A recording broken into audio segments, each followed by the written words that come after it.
Hello. I'm Peggy McGlone, and I cover arts and culture for the Washington Post. Our guest this afternoon is Henry Louis Gates, Jr. Dr. Gates is the Alphonse Fletcher University Professor and Director of the Hutchins Center for African and African American Research at Harvard University. A giant of American scholarship, Professor Gates is also a filmmaker, a journalist, and a cultural critic. He is the author or co-author of 22 books and the creator of 18 films. He is an Emmy, Peabody, and NAACP Image Award winner, and he is one of the original MacArthur Genius Grant recipients. He might be best known for his PBS series, Finding Your Roots, a show that allows us to watch celebrities explore their family histories and to learn about our collective identity. His recent books focus on the Reconstruction era. The New York Times called Stony the Road, Reconstruction, White Supremacy, and the Rise of Jim Crow an indispensable guide to the making of our times. His first work for young adults, Dark Sky Rising, Reconstruction, and the Dawn of Jim Crow, written with Tonya Bolden, has been praised for its depiction of the promise of Reconstruction and the tragedy of its systemic erosion. Dr. Gates will be signing books at 4:30, and he will participate in a panel discussion on race in America at 6:45. Ladies and gentlemen, it is my pleasure and privilege to give you Henry Louis Gates, Jr.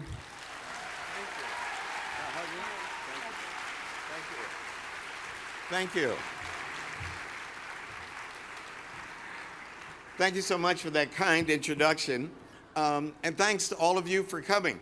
I want to show you a clip. It's about 2 minutes of our Reconstruction series, which is one of our most popular history series on PBS. And it's really an analogy. People say, why would you turn to Reconstruction? I'm going to tell you what Reconstruction is in a minute. Why would you turn to Reconstruction? Because Reconstruction was 12 years of black freedom, followed by an alt-right rollback. 12 years of black freedom, followed by an alt-right rollback. Does that sound familiar, like anything that's happening today? All right, let's play the clip. This is from our Most series. of us know that our country fought a civil war in the 1860s, but less is known about what came afterward. The chaotic, exhilarating, and ultimately devastating period known as Reconstruction. Did you ever study Reconstruction in school? No. A paragraph or two. We never really studied it. I didn't learn anything about Reconstruction.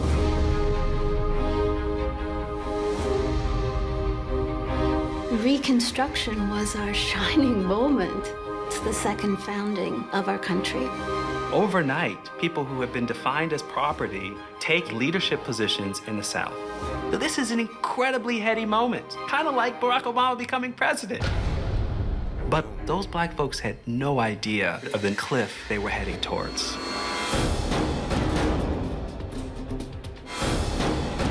Reconstruction produced a violent backlash, a racist backlash.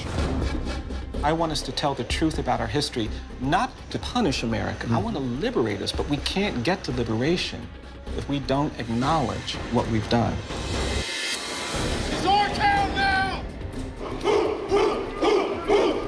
Do you believe that we as a nation are still undergoing the process of Reconstruction? You might almost say it never ended. We are still trying to come to terms with the consequences of the end of slavery in this country. This is a chapter of our history that's been misrepresented and misunderstood. It's time that we acknowledge the true story and complete the work of reconstructing America.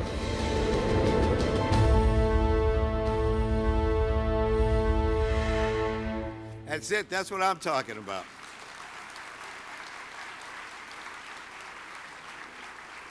So why, of all the things I could make a film about, why Reconstruction and why now, why write my first children's book with Tonya Bolden, and why the simultaneous adult book?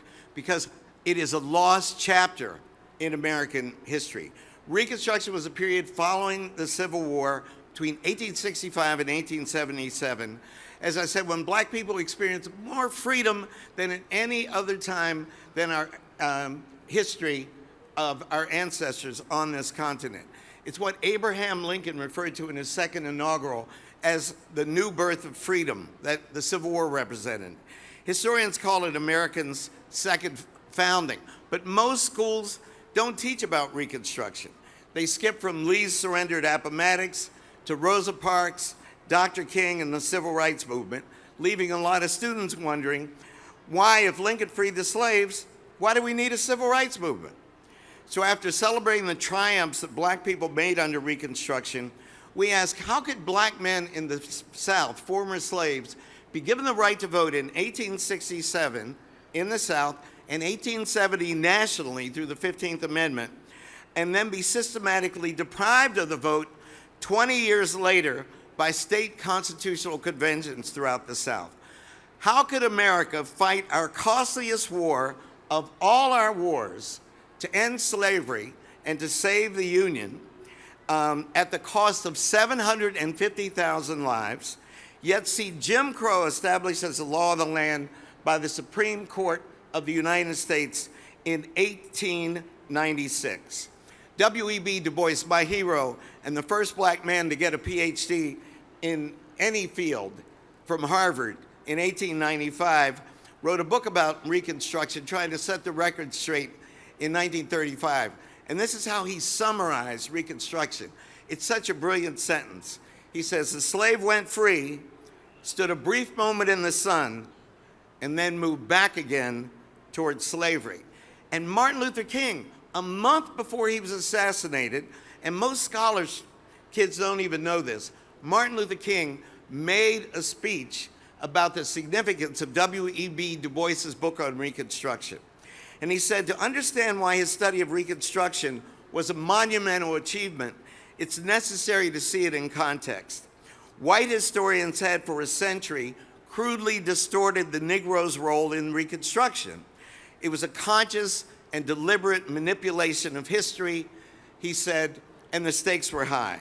Reconstruction, Dr. King continued, was a period in which black men had a small measure of freedom of action.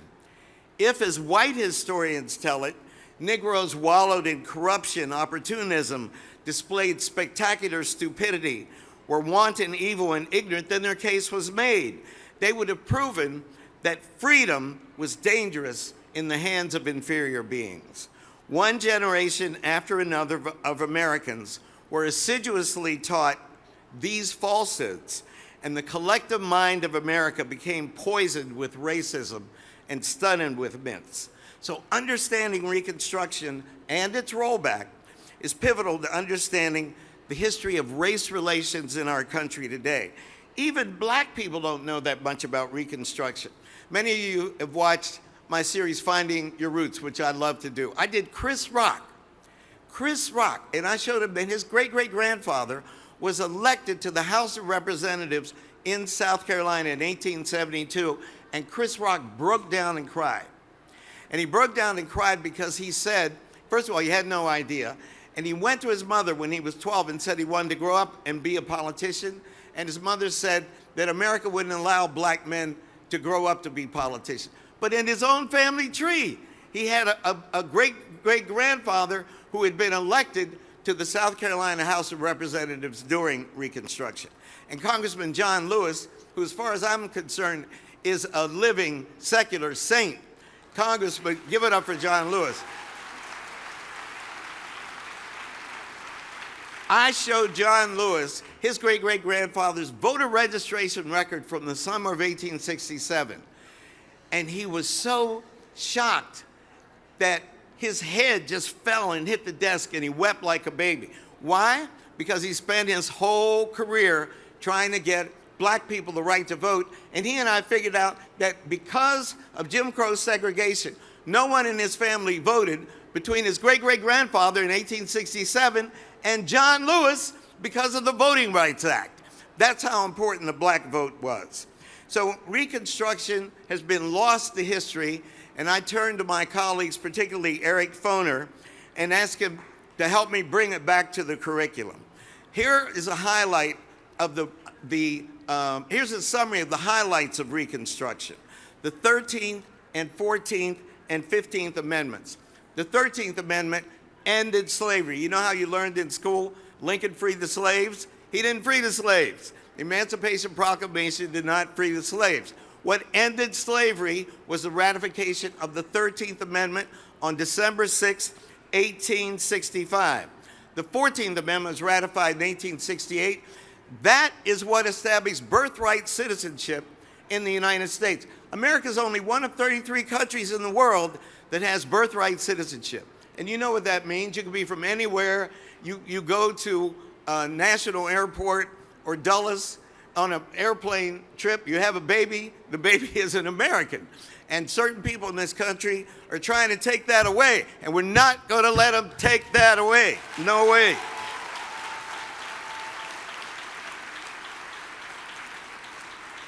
And the 15th Amendment gave black men the right to vote. Now, do you know that even in the free states of the North, black men could only vote in 5 of the 6 New England states and in New York State if they had $250 worth of property. Isn't that amazing? Black men in the free North, whose family has been freed for generations, only got the right to vote in 1870 because of the 15th Amendment. But if you were a freed slave in the South, like John Lewis's great-great-grandfather, you got the right to vote in 1867 because of the Reconstruction Acts. And the Reconstruction Acts divided the former Confederacy into 5 military districts, and it made all black men citizens and gave them all the right to vote. And so the first Freedom Summer was the summer of 1867, and ladies and gentlemen, 80% of the former male slaves in what was the Confederacy registered to vote. 80%. If 80% of the black people had voted in the last election, we'd be talking about Hillary Clinton as the president of the United States. Sorry, she's a friend of mine. I had to get that little editorial in there, you understand. And guess what? 99% of these men were illiterate because, as all the school children here know, each of you knows that it was illegal to teach an enslaved man or woman to read or write. Yet 2 years after the end of the Civil War, 80% of the eligible black men, because women didn't have the right to vote, as you know, registered to vote. And guess what? In the general election of 1868, they voted. Ulysses S. Grant won the presidency. He won overwhelmingly in the Electoral College, but he only won the popular vote by 300,000 votes. 500,000 black men voted for Ulysses S. Grant. They elected him president. Former slaves, black men, had elected a president of the United States, and they did the same thing in 1872. Think about that. That was the miracle of Reconstruction, the miracle of democracy in action. And in South Carolina, the Secretary of State was black, the treasurer was black. I got 10 minutes, and I'm still black, so I'm gonna keep on wrapping this up. We forget there were 3 majority black states in the United States. South Carolina, Louisiana, and Mississippi were majority black. Georgia, Alabama, and Florida were almost majority black. So this was like a mini black republic in the United States. And the prospect of all of those black people voting and controlling those states scared people in the South and scared people in the North. There were, between 1870 and 1877, 16 black men elected to the Congress, including 2 to the Senate. And overall, there were 2,000 black men elected to office. And this led to an alt-right rollback. I said that the 13th Amendment was ratified in December 1865. Guess when the Ku Klux Klan was formed? December 1865. Between 1866 and 1876, there were 8 major massacres of black people. Memphis, New Orleans, Camilla, Meridian, Colfax, Coushatta, Vicksburg, and Hamburg. And 3,724 black men were lynched between 1889 and 1930, 80% of them black. Why? Slavery had ended, but cotton remained the leading export in the United States through the 1930s, and somebody had to pick all that cotton. So they needed cheap labor. They invented sharecropping, peonage, vagrancy acts. They could, if the police saw 3 men, black men on the street, they could just arrest them and put them on chain gangs, and the prison would lease out their labor to go back and pick that cotton that the formerly enslaved had done. And then the Supreme Court, you want to know the dangers of a conservative Supreme Court? A conservative Supreme Court effectively wiped out the power of the 13th, the 14th, and the 15th Amendment with 3 cases. The Slaughterhouse case in 1873, Crookshank in 1876, and then the civil rights cases in 1883 that struck down the Civil Rights Act of 1875, which gave black people equal access to public accommodations. And then the worst thing of all, starting in 1890, each of the former Confederate states had their own constitutional convention, and they figured out brilliantly how they could snatch away the right to vote for black men through poll taxes, literacy tests, and comprehension tests. And it started in Mississippi in 1890, and it spread by 1910 through every former Confederate state. You want to know how dramatic it was? Louisiana had their state constitutional convention in 1898. The day before that constitutional convention, 130,000 black men were registered to vote in Louisiana. By the time that Constitution's new regulations were implemented by 1904, that number, ladies and gentlemen, had been reduced to precisely 1,324 from 130,000. And then the United Daughters of the Confederacy decided they were going to build those Confederate monuments for what they called the Lost Cause, which was celebrating their victory over black rule in Reconstruction. And their historian general, a woman named Mildred Lewis Rutherford, wrote a textbook. And I made my students at Harvard read this textbook. It was called The Measuring Rod in my graduate seminar last February. And it sent 20 principles out to every librarian in America and everyone teaching American history. And I want to read you 2 or 3 things that this book said. It said, reject a book that says the South fought the Civil War to hold her slaves. Reject a book that speaks of the slaveholder of the South as cruel and unjust. Reject a book that glorifies Abraham Lincoln. Her common core was the lost cause, and the lost cause was the belief that the South had a noble way of life and that slavery was benign and benevolent. And the worst thing that had happened was the Civil War, which ended their great way of life.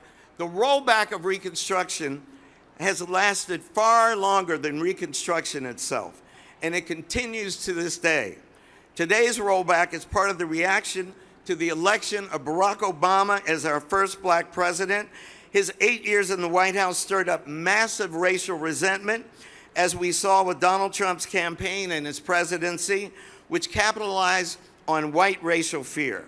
This is why Reconstruction matters to us today, ladies and gentlemen, because the problems that emerged during Reconstruction have never been resolved in our society. Brian Stevenson, who just started that brilliant new museum toward lynching in Montgomery, said recently, and I quote, I think that the great evil of American slavery wasn't involuntary servitude and forced labor. The true evil of American slavery was the narrative we created to justify it.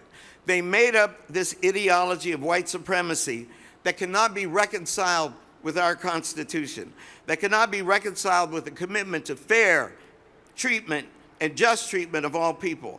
They made it up so they could feel comfortable while enslaving other people. Slavery, he concluded, didn't end in 1865, it just evolved. The North won the Civil War, but the South won the narrative war. So now it's time, ladies and gentlemen, for us to change the narrative. We made this series, and I wrote these books, to show that if we could get through the nightmare of the rollback of Reconstruction through the imposition of Jim Crow segregation, the low point or the nadir in American race relations, then we can get through this new surge of white supremacist rhetoric. We can get through birtherism. We can get through the attack on affirmative action in the courts, gerrymandering, voter suppression, xenophobia, Islamophobia, and anti-immigrant feelings that lead some people to believe that this is not the country where we tear walls down, but the country where we build walls. They have it exactly upside down. This is the new nadir in American race relations that we are experiencing today. History may, as the saying goes, repeat itself, but only if we let it. Thank you very much.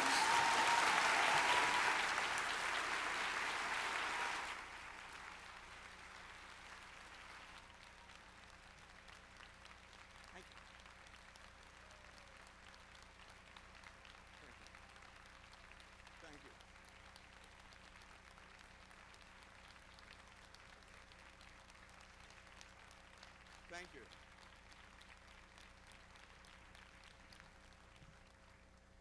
Thank you. You know, this very nice lady said we have 2 minutes. I guess it's time for one question. But this morning I woke up on Martha's Vineyard where I've been on vacation.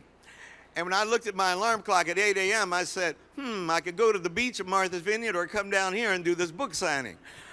I think I'm developing the flu and maybe I need to stay home. But thank you for that warm welcome. It means so much to me.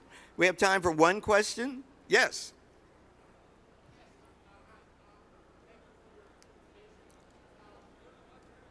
You got to get to the mic.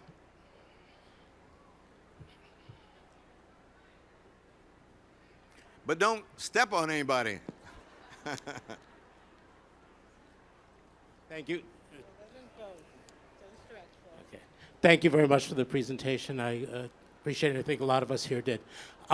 Couple of questions. I know some people have drawn a distinction between Reconstruction and Radical Reconstruction. If you could talk about what distinctions might exist, if any. And then if you could also talk a little bit about the Readjuster Party in Virginia. Just what your thoughts are about the Readjuster Party and what it tried to do during its time. She just told me I could answer your first question, but not your second one. The Radical Reconstruction, as it was called, Andrew Johnson became president of the United States when Abraham Lincoln was assassinated, right? And he wanted to forgive the Confederacy and basically reinstitute slavery by another name. And the radical Republicans were able, when they were elected and came back into office, were able then to institute what became the 3 Reconstruction Amendments. The 13th Amendment, which finally ended slavery, then the 14th Amendment, and the 15th Amendment. So the laws on the books, if they had only been enforced, if the Supreme Court had not made its decisions which limited their applicability to an individual, that limited their applicability to what was called social equality, meaning my right to go to a hotel with you, or my right to marry whoever I wanted, or your right, or the right to eat in a restaurant, et cetera, et cetera. All that led to this massive rollback. Because one of the lessons of this book, of both of our books, is that you could be anti-slavery, but also be an anti-black racist. You could be against slavery as an economic institution and still think black people were fundamentally inferior, different on the great chain of being in the history of evolution from white people, people of white descent. And there are a lot of people who still think that. Now, there are a lot of people who think that black people are inherently intellectually inferior, and we know that that's a lie. One of the reasons that I love doing Finding Your Roots, and I love its popularity, is that it has 2 messages. One is that we're all immigrants. We are all immigrants. The Native Americans came here 16,000 years ago.